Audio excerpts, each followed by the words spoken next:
السلام عليكم ورحمة الله وبركاته. ازيكم عاملين ايه؟ يا رب تكونوا بخير. هعمل معاكم النهاردة بأمر الله الفطير بطريقة توريق جميلة جدا جدا. هخليه معاكي كده مورق وجميل وزي العسل. وكمان هعرفكم أفضل طريقة للتسوية. طبعا أنا عملته معاكم قبل كده، بس جاتنا عليه أسئلة كتير فحبيت أعيده من الأول وأعرفكم كل حاجة بأمر الله. يعني النهاردة بأمر الله تخرجي من الفيديو أستاذة بأمر الله في الفطير. على فكرة ينفع مشروع زي العسل. يلا بقى، لو أول مرة تشوفوا قناتي انزلوا بسرعة اشتركوا في القناة وفعلوا زر الجرس على الكل علشان يوصلكم كل جديد، ودوسولي لايك للفيديو. شايفين قد ايه مورق وجميل وزي العسل؟ تحفة. يلا بينا بقى ندخل على الفيديو ونشوف عملنا الفطير الجميل ده ازاي.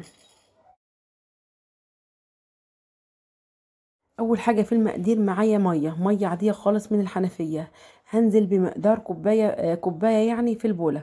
احط عليها على طول معلقه كبيره من الملح وادوب الملح كويس جدا. طبعا الخطوه دي مهمه جدا، مش هحط الملح على الدقيق، انا هدوب الملح في الميه. ليه بقى؟ علشان يعمل لي عرق كويس جدا في العجينه.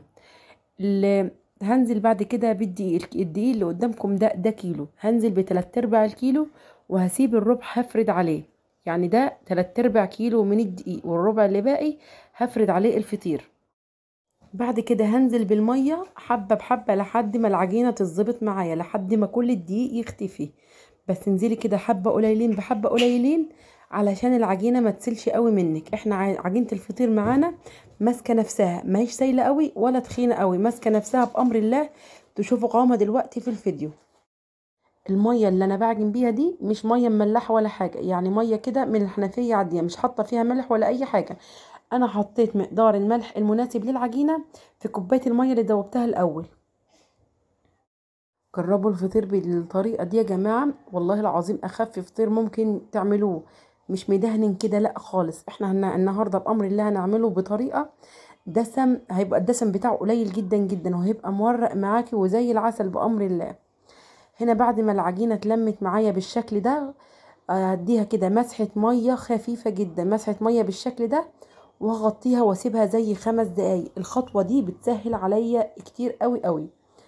شايفين هنا بعد 5 دقايق العرق اشتغل في قلب العجينة وبقت مطاطية بالشكل ده. ابتدي اعجن فيها كده، ولو احتاجت حبة مية اضيف لها حبة قليلين كده لحد ما تتظبط والقوام يتظبط معايا. زي ما قلت لك، خطوة انك تبلي العجين مية وتغطيه ده بيسهل عليك كتير جدا جدا. يعني مثلا لو انت بتعجني العجينة 10 دقايق هتعجنيها 5 بس. فالخطوة دي بصراحة يعني تحفة جدا. النهاردة الفطير معانا بدون عجن يا جماعة، ما تعبتش خالص في العجن بتاعه. طبعا انتوا عارفين عجينة الفطير لازم تتعجن علشان تربي العرق بتاعها كويس، عشان يبقى الفطير معايا ناجح. فالخطوة دي سهلت عليا جامد جدا جدا. وهنا خلاص العجينة اتظبطت وبقت ناعمة وجميلة بالقوام ده. ده قوام عجينة الفطير المناسب. طبعا زي ما قلت لكم انا هفرده على الدقيق، فجبت حاجة كده صاج رشيت عليه الدقيق وابتدي اقطع حجم الفطيرة اللي انا عايزاها. انا هقطع الكيلو الا ربع من الدقيق على 4 فطيرات بالشكل ده. طبعا لو بتحبي الفطير معاكي كبير ممكن تقطعيه على 3 أو 2، يعني براحتك خالص. انا حجم الفطير هنا كان معايا مناسب جدا.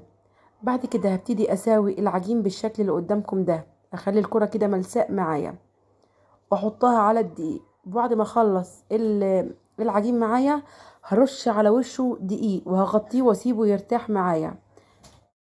اهم حاجة طبعا اسيبه يرتاح علشان يتفرد معايا بمنتهى السهولة وما يغلبنيش.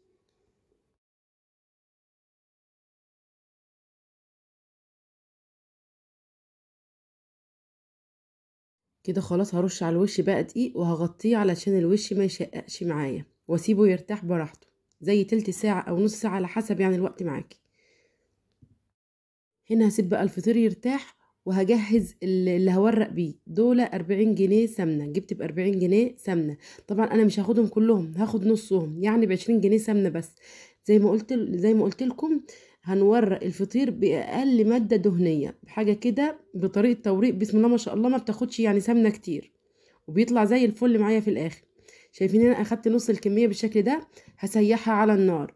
هنا كان خلاص السمنه ساحت معايا وابتديت افرد الفطير. انا هفرده على دقيق زي ما قلت لكم. جبت رشه دقيق كده كريمه وحطيت عليها الفطيره. شايفين الفطيره مرتاحه ازاي؟ طبعا هتتفرد معايا بامر الله بمنتهى السهوله. رشه دقيق كده فوقيها وتحتيها، وابتدي افرد بالشكل اللي قدام حضراتكم ده. ركزوا شويه في موضوع الفرد، وبامر الله هو عايز ممارسه مش اكتر، وبامر الله تكوني استاذه فيه. شايفين قد ايه انا ايدي خفيفه جدا جدا على الفطيره، عامليها كانها بيبي كده بالشكل ده، ايدي خفيفه جدا. وبفرد من على الحروف مش من النص، ما تفرديش من النص عشان هتلزق في بعضها مش هتنفع خالص. شايفين بفرد ازاي؟ شايفين طريقه الفرد؟ اخر حته في الفطيره بتلقاها كده على ايدي وارميها كده على النشابه، وابدا بيها فرده جديده بالشكل ده. شايفين يعني الفرد في منتهى السهوله، بسم الله ما شاء الله. مش بفرد من النص زي ما قلت لكم. ركزي بس على الحروف، على الحروف كده، وبالراحه خالص بشويش، تعاملي معاها كانها بيبي. ولو حسيتي ان الفطيره بتلزق منك، رشي رشه دقيق خفيفه جدا. طبعا انا بفرد الدقيق تحت الفطيره قبل ما افرد بايدي كده، قبل ما افرد، علشان الدقيق اللي تحت الفطيره ده هيروح جوه الفطيره فهيخليها ما تلزقش في بعضها. طبعا خطوات الشغل واضحه اكتر من انا وبتكلم، يعني الشغل قدامكم واضح اكتر، فركزوا شويه في موضوع الفرد ده.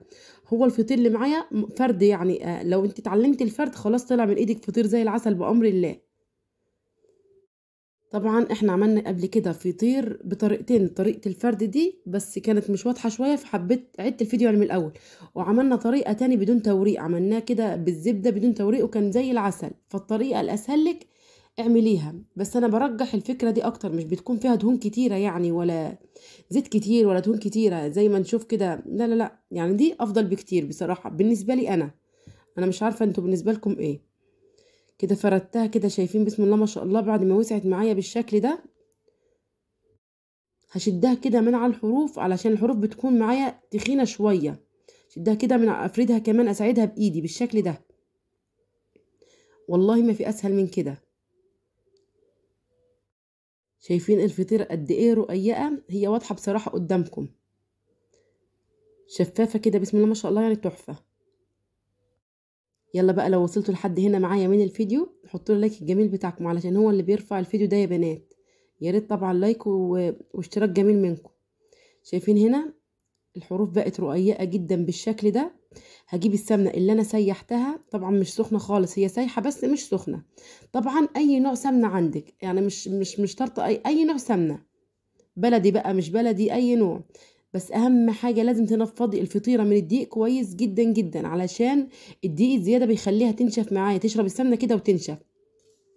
احط السمنة كده على الفطيرة وادهن كل حتة في الفطيرة، يعني بمعنى اصح كل حتة كده في الفطيرة ادهنها سمنه، مسحه خفيفه جدا رقيقه جدا جدا، بس لازم كل حته في الفطيره علشان تطلع مورقه معايا وجميله. شايفين بالشكل ده؟ بعد كده هتني الطرف الاول كده على النص، وهجيب الطرف التاني عليه. طبعا الطرف التاني فيه سمنه فمش هحتاج سمنه. احط بقى على نص الفطيره اللي معاكي دي سمنه بالشكل ده، وهدي نص اللي فيه سمنه على النص الناشف بالشكل ده، وهكذا هدي نص الفطيره واتني النص التاني عليها. شايفين؟ بصراحة خطوة التوريق دي تحفة، مش بتاخد سمنة كتير خالص. والمها كده على بعضها واسيبها بقى ترتاح. طبعا الصينية اللي هسيبها ترتاح فيها مسحها مسحة سمنة بالشكل ده، احطها كده على وشها واسيبها بقى ترتاح، وافرد الفطيرة التانية بمنتهى السهولة، يعني في ثواني بتبقي عملتي كمية فطير حلوة بسم الله ما شاء الله. اهم حاجة زي ما قلت لكم لازم الفطير عجينته ترتاح، لازم عجينة الفطير ترتاح علشان تتفرد معاكي بمنتهى السهولة بالشكل الموضح، زي الشكل الموضح في الفيديو ده. وخطوات الفرد واضحة قدامكم جدا. طبعا ممكن تعملي كمية من الفطير وتخزنيه في الفريزر، بينفعك جدا جدا، يعني في فطار او غدا كده، حاجة كده تحفة وسريعة. هتطلعيه كده من الفريزر تسيبيه يفك، بعد كده تسخنيه يبقى جاهز على الاكل على طول. كده انجزتي وقت، وكمان عندك حاجة في الفريزر، يعني حاجة كده تحفة والله العظيم. بس خلاص كده هفرد زي ما قلت لكم، اتلقى الحتة الاخيرة كده على ايدي وارميها كده على النشابة، وافرد على طول بالشكل اللي قدام حضراتكم ده.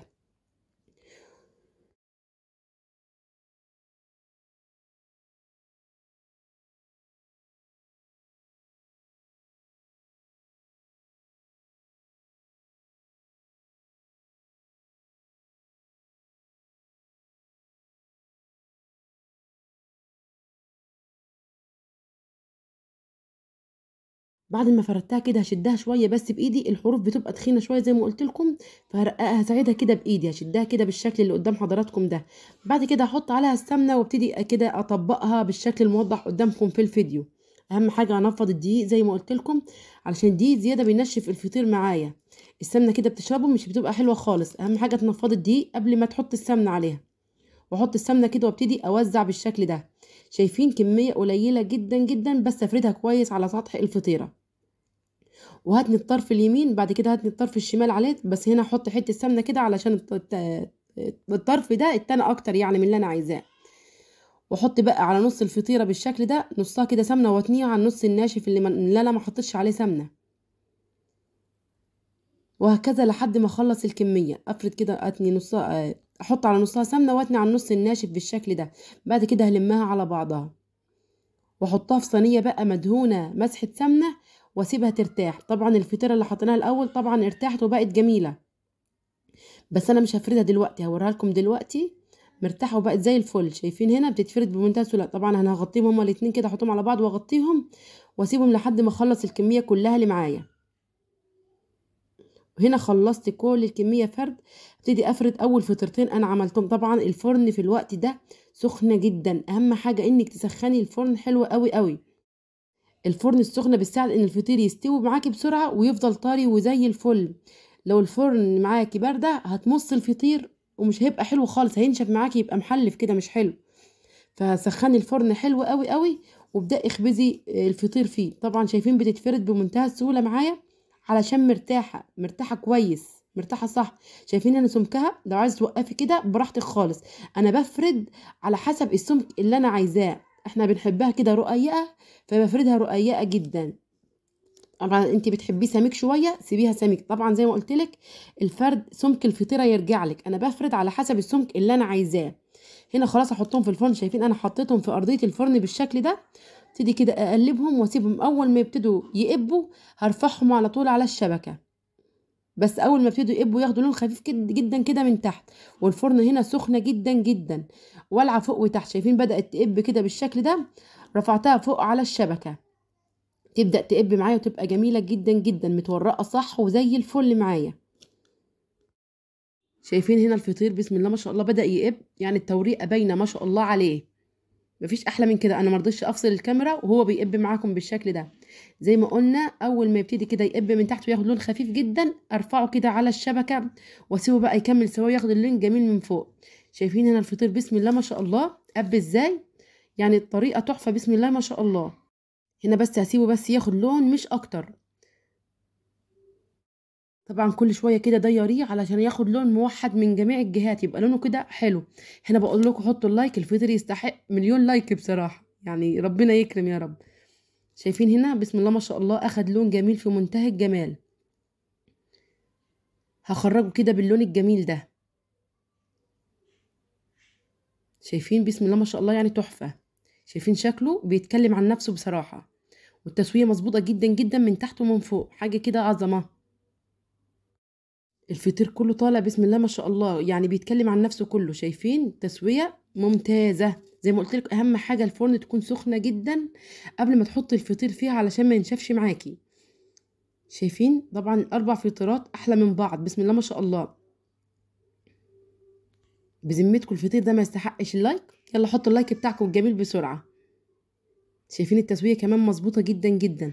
نيجي بقى نشوف التوريقة وجمال التوريقة، يعني مفيش احلى من كده الصراحة. عايزة اقول لكم مورق بشكل غير طبيعي، يعني زي الفل زي العسل كده. اقطع معاكم حتة بسم الله كده. شايفين الفردة رقيقة جدا والتوريقة باينة الصراحة. هو في احلى من كده؟ والله ما في احلى من كده. وهنا هكون وصلت معاكم لنهاية الفيديو. لو عجبكم الفيديو طبعا ما تنسوش اللايك الجميل بتاعكم واشتراككم في القناة وتفعيل زر الجرس على الكل علشان يوصلكم كل جديد انا بنزله. يلا دمتم سالمين ودمتم بخير، والسلام عليكم ورحمة الله وبركاته.